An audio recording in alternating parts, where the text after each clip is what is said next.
zingaro, voglio vivere come te.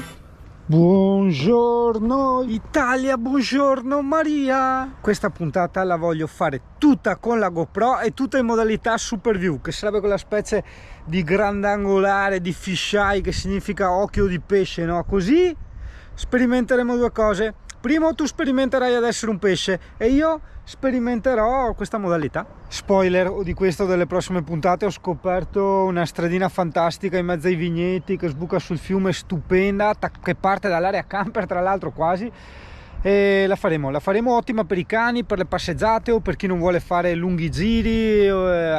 Siamo nell'area camper di Segusino, in provincia di Treviso, nel Veneto, nel mio fantastico Veneto. Io ci scherzo, ma quando dico il mio fantastico Veneto, abbiamo un sacco di spiagge e mari, che per carità l'acqua fa da cagare per un discorso diciamo di fondale, no? Ma l'acqua è comunque pulitissima. Ho un sacco di montagne, ho un sacco di colline, fiumi, laghi, percorsi in mountain bike a non finire, città stupende, città d'arte, veramente è il Veneto. Adesso non perché ci vivo, perché dicevo una volta sempre le mie regioni preferite erano il Veneto, il Friuli e la Toscana, no? Per starci, per viverci bene, però devo dire effettivamente forse per viverci bene, no? Quindi anche reperibilità dei rubinetti, posti dove stare in libera, area camper gratuite con la corrente. Forse toglierei la Toscana per lasciare nel podio solo il Veneto e il Friuli Venezia Giulia. Per capire cos'è l'effetto fisheye devi fare, vedi la bici, sembra che si storge, che è storta, in realtà non è storta, è proprio l'effetto della GoPro che servirà a vedere in teoria più largo, più strada, no? E mentre io dico queste cose inutili ai più, tu osserva che bene che ho messo gli adesivi, dici cazzo singano che bei, sì, è tutto in pandan. Allora, questo Ollins, che non è colore Ollins ma è vicino, guarda che è tutto studiato, beh, è attaccato alla scritta della gomma e vedi è lo stesso giallo, mentre andando qui abbiamo lo stesso identico giallo della sospensione, perché la sospensione è qui, cioè ci rendiamo conto.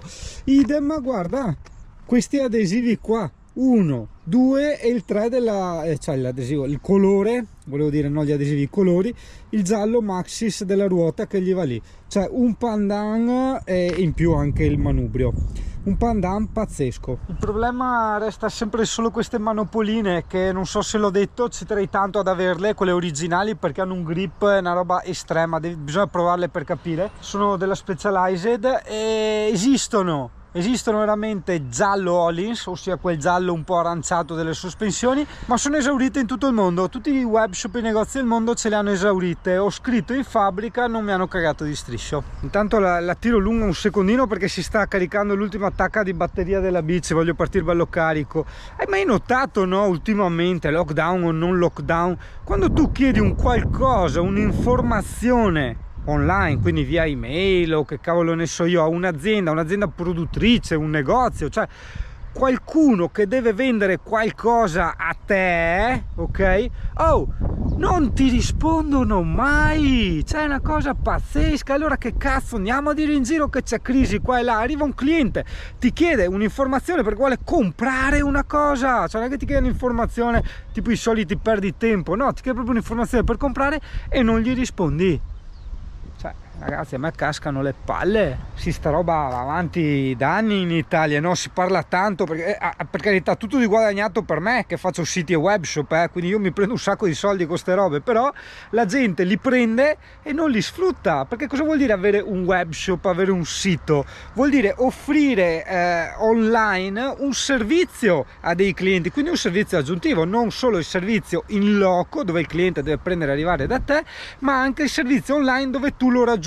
Ma una volta raggiunto sto benedetto cliente, se non te che rispondi, a cosa serve aver speso migliaia di euro di siti e webshop? Punto della domanda. Te li riti anche al cliente? Cioè, ogni volta non so, perdona sto sfogo, perché il tutto è nato con le pubbliche amministrazioni, no? Cioè che scrivere per email a loro, cioè non aveva neanche senso scrivergli per email, tanto vale scrivere sulla sabbia o sull'acqua, ecco, forse è più appropriato per le pubbliche amministrazioni la metafora di scrivere sull'acqua più che sulla sabbia. Però poi ho visto è diventata una moda, cioè non una moda, una tendenza, un'abitudine, un uso dove, non so, la gente è terrorizzata a rispondere a email, veramente non capisco. Cioè un cliente ti chiama per dire: oh, quando siete aperti, avete sta taglia qua, me lo potete spedire, quanto cazzo costa, che ne so io? Oh, mai che arriva una risposta, cioè mai.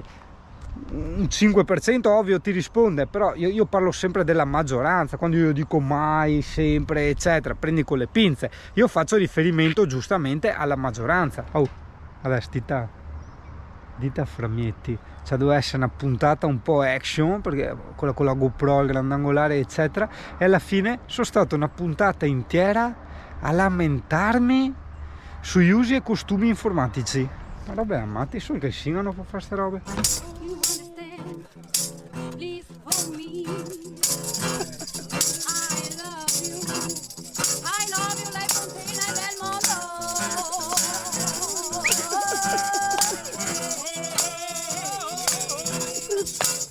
Vai sigari!